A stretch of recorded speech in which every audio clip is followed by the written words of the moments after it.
देखिए last video में हमने पढ़ा था रेप्लिकेशन क्या होता है। इस वीडियो में उसको लाइव डेमोन्स्ट्रेट करेंगे, देखेंगे कि अपने लोकल पर हम रेप्लिकेशन कैसे कर सकते हैं।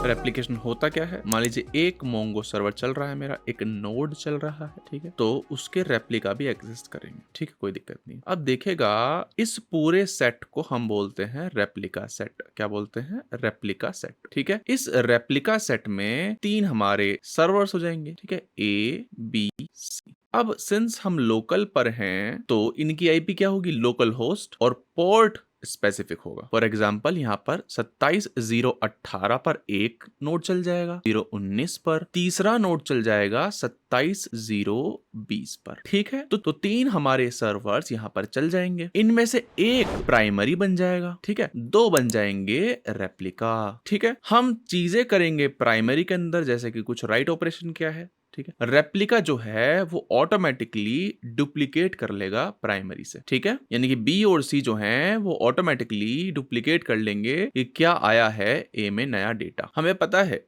कि MongoDB की कॉन्फ़िगरेशन फाइल कहाँ रखी हुई है, हमने देखा था लास्ट वीडियोस में। उसको खोल लेते हैं, ठीक है। यहाँ पर हमने देखा कि DB का पाथ क्या है, var lib mongo, ठीक है। ये पाथ हमने देख लिया है अपनी आंखों से कि भाई ये पाथ है, यहाँ पर डेटा जो है वो जाके सेव होता है, ठीक है। इसको बंद कर देते हैं, बस इतनी आवश्यकता थी इस फाइल की। अब जाते हैं, ठीक है। ऑब्वियसली विंडोज में कुछ और पाथ होगा, ठीक है, आप चले जाइए उस पाथ में, ठीक है। यहाँ पर लिनक्स में var lib mongo के अंदर आ गया हूं मैं करता हूँ ls, ठीक है। अच्छा, मैंने खास पहले से बनाए हुए हैं यहाँ पे 3 फोल्डर्स, db1 db2 db3, ठीक है। अगर नहीं बने हैं आपके यहाँ पर तो बना लीजिएगा, db1 db2 db3 ऑब्वियसली नहीं बने होंगे, ठीक है। तो 3 फोल्डर्स बना लीजिए, db1 db2 and db3। Linux पे बनाइएगा mkdir db1, ठीक है, then db2 then db3। Windows पे तो न्यू फोल्डर से हो ही जाएगा, कोई दिक्कत नहीं है। जब आप ये 3 फोल्डर्स क्रिएट कर लेंगे, देखिए ये 3 फोल्डर्स उन 3 नोड्स के कॉरस्पॉन्डिंग बनाए हैं मैंने, जो अभी मैंने आपको स्लाइड्स में दिखाया था, ठीक है भाई, कोई दिक्कत नहीं। इसको बंद करते हैं। अब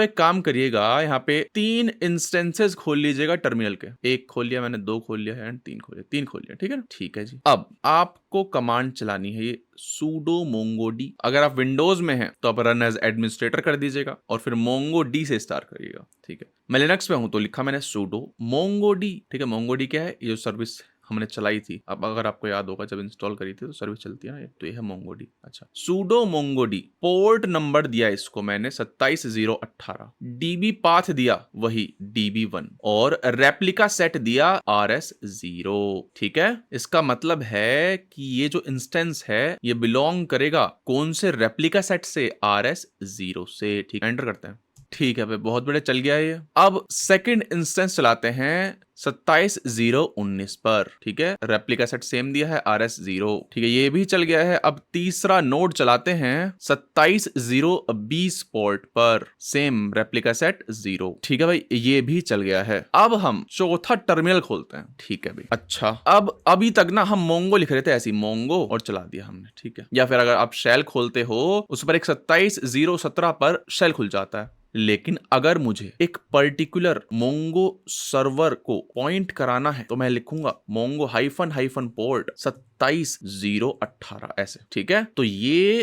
अब मोंगो शेल यहाँ पर किस पे चलेगा? 27.0.18 वाला सर्वर पे, सही है, चला दिया मैंने, ठीक है। अगर मैं यहाँ नहीं लिखता 27.0.18 तो 27.0.17 पे चलता, जो बाय डिफॉल्ट होता है, ठीक है। अगर आप विंडोज में डायरेक्ट खोलते हैं शेल तो 27.0.17 पर ही खुलता है। अब देखिएगा यहाँ पे 2 चीज लिखी हुई, rs0 जो कि रेप्लिका सेट है, और यहाँ लिखा हुआ है सेकेंडरी मेंबर। ये क्या है? सेकेंडरी नोड है। एक काम करते हैं, मैं तीनों को बंद कर दे मैं तीनों को यहाँ पर बंद कर दे रहा हूँ, क्योंकि मैंने ये पहले से क्रिएट किए हुए थे तो वो इंटरफेयर कर सकते हैं, इसलिए मैंने यहाँ पे तीनों ही बंद कर दिए हैं सर्वर। और अब मैं काम करता हूँ, var lib mongo में जाता हूँ, sudo rm-rf db1 डिलीट कर देता हूँ, db2 भी एंड db3 भी, ठीक है। फ्रेश स्टार्ट करते हैं, ठीक है। नहीं है, अब मैं क्रिएट करता हूँ sudo mkdir db1 db2 and db3, ls करते हैं, db1 db2 db3 आ गया, ठीक है। अब फिर से कमांड चलाता हूं मैं, sudo mongod port 27.0.18 replica set rs0, बल्कि यहाँ पे RS1 कर देते हैं, ठीक है। सेकंड पर गए, वहां पर भी RS1 कर दिया, ठीक है। फिर थर्ड पर गए, यहाँ पर भी RS1 कर दिया है, ठीक है। अब जाते हैं फोर्थ पर, जहां पर लिखेंगे हम मोंगो हाइफन पोर्ट 27018, ठीक है। अब देखेगा, अब कुछ नहीं आया यहाँ पे कि RS0 सेकेंडरी वगैरह कुछ नहीं आया है, ठीक है। अब स्टार्ट करते हैं। यहाँ पे मैं लिखूंगा RS डॉट, यहाँ पे मैं लिखूंगा RS डॉट इनिशिएट, आईडी क्या थी हमारी रेप्लिका सेट की RS1। अब इसका क्या मतलब है? इसका मतलब है RS क्या है? Replica set. RS जो है ये वेरिएबल है जो कि मोंगो शेल के अंदर डिफाइन है पहले से ही, ठीक है। इसीलिए मैं यहाँ पे देखे, अभी तक हम क्या करते थे, अभी तक हम शेल पर यही करते थे भाई, DB डॉट फलाना डॉट फाइंड ऐसे करके, ठीक है। लेकिन अब क्या कर पा रहा हूं मैं, अब मैं देखिएगा RS डॉट करके मैं कमांड चला पाऊंगा। क्यों? क्योंकि RS जो है वो डिफाइन होता है पहले से ही मोंगो शेल में, ठीक है। तो RS डॉट इनिशिएट, अब मैं कर रहा हूं, इनिशिएट कर रहा हूं रेप्लिका सेट को, जिसमें कि 3 नोड्स होंगे।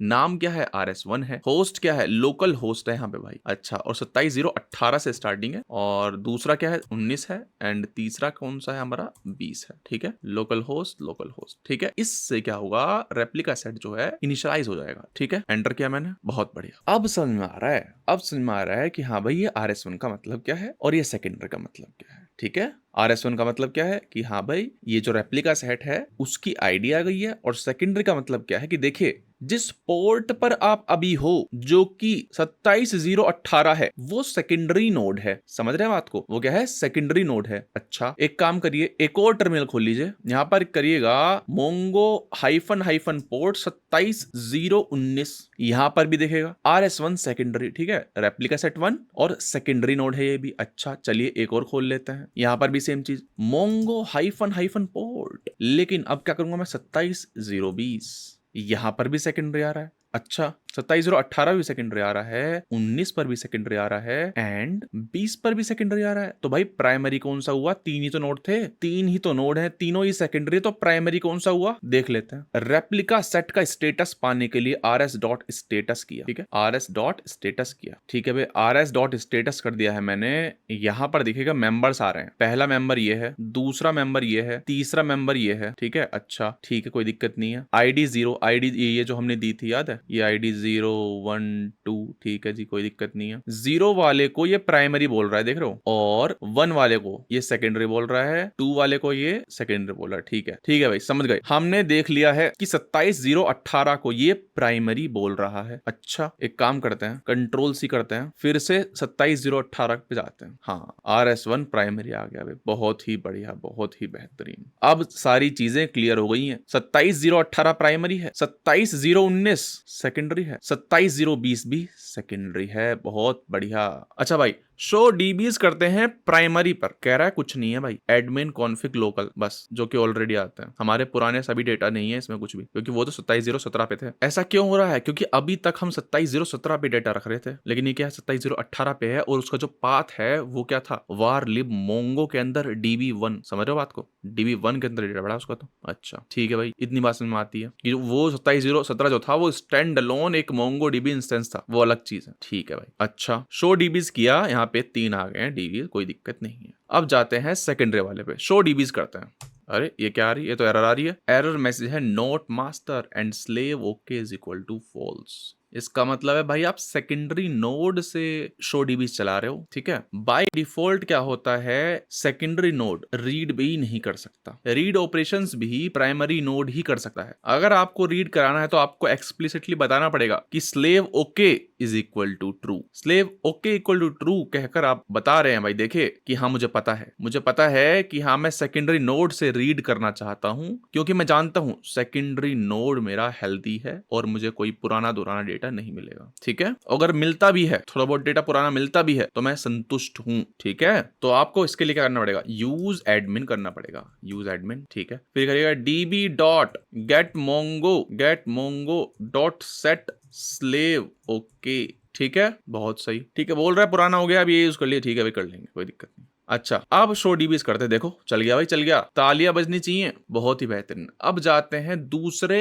सेकेंडरी नोड पर, शो डीबीज किया, वहां पर भी यही कहानी, कोई दिक्कत नहीं, यूज एडमिन किया, यहां पर भी सेम चीज, db डॉट गेट मोंगो यहां पर कर देते हैं जो उसने वार्निंग दी थी, सेट सेकेंडरी ओके, ठीक है भाई, सेट सेकेंडरी ओके, हाँ भाई ठीक है, कोई वार्निंग नहीं आई है। अब देखते हैं शो डीबीज, आ गया भाई, बहुत बढ़िया, ठीक है भाई, हमने कह दिया है अब कि देखिए सेकेंडरी नोड से मैं डेटा लूंगा, अगर कुछ पुराना भी आता है, ठीक है, कुछ पुराना भी आता है तो कोई दिक्कत नहीं है, ठीक है, मर नहीं जाएंगे। चलिए अब आपको रेप्लिकेशन लाइव दिखाते हैं। एक काम करते हैं, प्राइमरी में एम्प्लॉइज नामक एक कलेक्शन बना लेते हैं और उसमें एक इंसर्ट कर देते हैं डॉक्यूमेंट, ठीक है, फाइंड करके देख लेते हैं एक बार, हाँ भाई फाइंड हो गया, ठीक है, इंसर्ट हो गया, कोई दिक्कत नहीं है। अब जाते हैं दूसरे इंस्टेंस पे, दूसरे नोड पे जाते हैं, वहां पे फाइंड करने की कोशिश करते हैं, लेकिन पहले शो डीबीज करते हैं, देखते हैं जो मैं प्राइमरी में डालता हूं वो रेप्लिकेट होता भी है या नहीं होता है सेकेंडरी में, ठीक है, ठीक है, यूज माई डीबी, ठीक है, माई डीबी यूज कर लिया मैंने, और फिर यहाँ पे माई डीबी के अंदर एम्प्लॉइज नामक कलेक्शन के अंदर ऑन द फ्लाई जो क्रिएट हो रहा है एक डॉक्यूमेंट हमने डाल दिया, ठीक है, शो डीबीज करते हैं, माई डीबी क्रिएट हो गया, अच्छी बात है, डीबी डॉट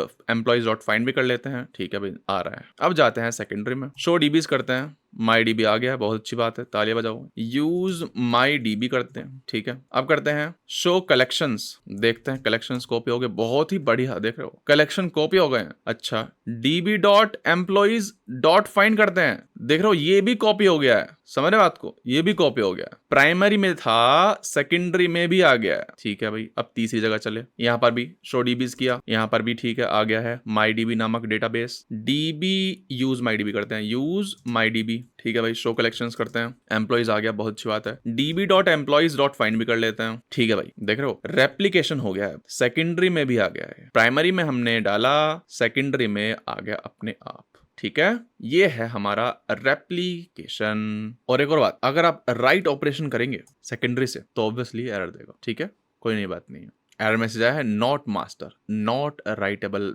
प्राइमरी। वीडियो समाप्त, नेक्स्ट वीडियो की लिंक आपको इस कार्ड पर मिल जाएगी।